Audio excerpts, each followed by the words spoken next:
Hello everyone! Meron ako ipapakita sa'yo or isi-share sa'yo isa sa mga nag-guide natin dito sa Online Business Academy na kumita ngayong araw. No? Isang former nurse from Jeddah at ngayon ginagawa yung Online Business Academy part-time at grabe talaga. Nakakabaliw yung resulta niya dito. Kaya panoorin mo yung video na to. Alright, ayan. So in the name of Mama Rizal Puntillos, a former nurse from Jeddah, din ngayon nakapag for good niya sa Pilipinas, then doing part-time ang Online Business Academy. Grabe, nakakabaliw yung kinita niya, nasa 101,880.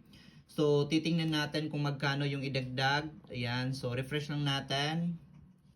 Ayan, so titingnan natin. Yun! So as of now, real time, umabot siya ng 129,280.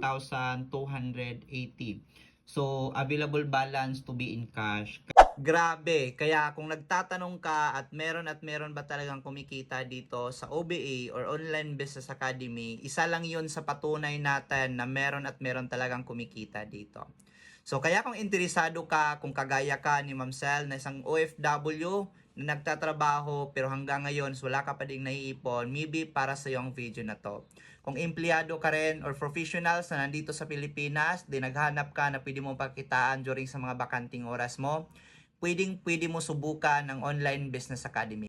Kaya ang gagawin mo ngayon para mag-qualify at mag-guide kita, mag-comment ka lang ng location mo at ano yung profession mo. Kung isa kang OFW, i-comment mo kung saan bansa ka ngayon para ma-qualify kita. And take note, huwag mong kalimutan na i-like, i-share at i-follow mo yung video natin. So bye-bye! See you in my inbox.